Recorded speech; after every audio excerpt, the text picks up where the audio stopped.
দর্শক ছুটির দিনে নিত্যপণ্যের বাজার দর জানাতে চাঁপাইনবাবগঞ্জ থেকে যুক্ত হচ্ছেন সহকর্মী তারেক রহমান। তারেক, বাজারে এসে ক্রেতারা কি বলছেন, সর্বোপরি বাজার ব্যবস্থা সম্পর্কে আমাদের জানান। জি, আমি সকাল বেলাতে এসেছি এই চাঁপাইনবাবগঞ্জের নিউ মার্কেটে, কাঁচা বাজার, মুরগি বাজার, মাংস বাজার এবং মাছ বাজার এলাকায়। আপনাদেরকে বলে রাখি, চাঁপাইনবাবগঞ্জের এই মাছ বাজারে কিন্তু মুরগি এবং অন্যান্য মাংসের দাম নাগালের মধ্যেই আছে। প্রতি কেজি খাসির মাংস বিক্রি হচ্ছে ১,০০০ টাকা কেজি, গরুর মাংস বিক্রি হচ্ছে ৬৫০ টাকা কেজি এবং দেশি মুরগি বিক্রি হচ্ছে ৪২০ থেকে ৪৩০ টাকা কেজি। এছাড়া ব্রয়লার মুরগি বিক্রি হচ্ছে ১৭৫ টাকা কেজি।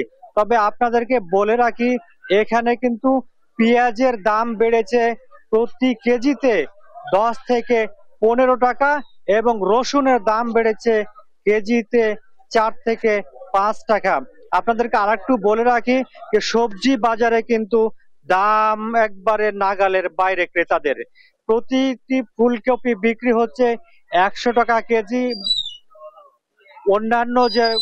অন্যান্য যে সামগ্রীগুলো আছে, লাউ, পটল এবং করল্লা, এগুলো কিন্তু দাম কিন্তু আসলে ক্রেতাদের নাগালের বাইরে। তারা বলতেছে এগুলো দাম বাড়ার কারণে কিন্তু দেশের বন্যা এবং উৎপাদন খরচ কম হওয়ার কারণেই কিন্তু এই সবজিগুলো দাম বেড়েছে বলে আমাদেরকে ক্রেতা এবং বিক্রেতারা জানিয়েছে।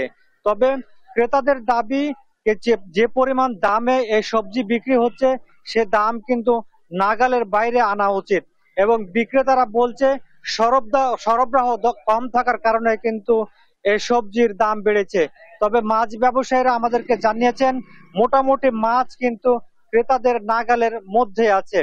মুরগি ব্যবসায়ীরা আমাদেরকে বলেছেন যে যদি সরবরাহ যদি একটু বেশি থাকে তবে কিন্তু এই মুরগি সব বিভিন্ন যে দেশি এবং বিদেশি ব্রয়লার মুরগি আছে সেগুলোর দাম কিন্তু নাগালের মধ্যে আসবে। এবং আপনাদেরকে বলে রাখি, ডিমের দাম কিন্তু কিছুতেই কমানো যাচ্ছে না। প্রতি হালি ডিম বিক্রি হচ্ছে ৫০ থেকে ৫৫ টাকা হালিতে। জি, আমার কাছে এই ছিল চাঁপাইনবাবগঞ্জের বাজার দর নিয়ে সর্বশেষ অবস্থা। দর্শক, এবার ভোলায় যুক্ত হচ্ছেন সহকর্মী ছোটন সাহা। ছোটন, বাজারে কি জিনিসপত্রের দাম কিছুটা কমেছে কিনা এই বিষয়ে আমাদের বলেন। লিনিয়া, আজকে বাজারে আমরা এসেছি এবং বাজারে সকালে এসে যে অবস্থা দেখেছি যে বাজারের দরদামের কোনো সুখবর নেই। যদিও স্থিতিশীল রয়েছে বেশ কিছু সবজির দাম, তবে আলুর দাম আগের মতোই রয়েছে। আলু কেজিতে ৫০ টাকা বিক্রি হচ্ছে, তবে বেড়েছে পেঁয়াজের দাম। যে পেঁয়াজের দাম ছিল ৮০ থেকে ৯০ টাকা সেটি কিন্তু আজকের বাজারে বিক্রি হচ্ছে ১১০ টাকা এবং যে আদার দাম বিক্রি হয়েছে ২৪০ টাকা, সেই আদা কিন্তু আজকে আমরা দেখেছি সেটি ২৭০ থেকে ২৮০ টাকা দরে বিক্রি হচ্ছে এবং একই সাথে যে আমরা দেখেছি যে রসুনের দামও কিন্তু বেড়েছে। যেই রসুনের দাম ছিল ২০০ টাকা সেটি ২২০ টাকা বিক্রি। ছোটন সাহা, আপনাকে ধন্যবাদ।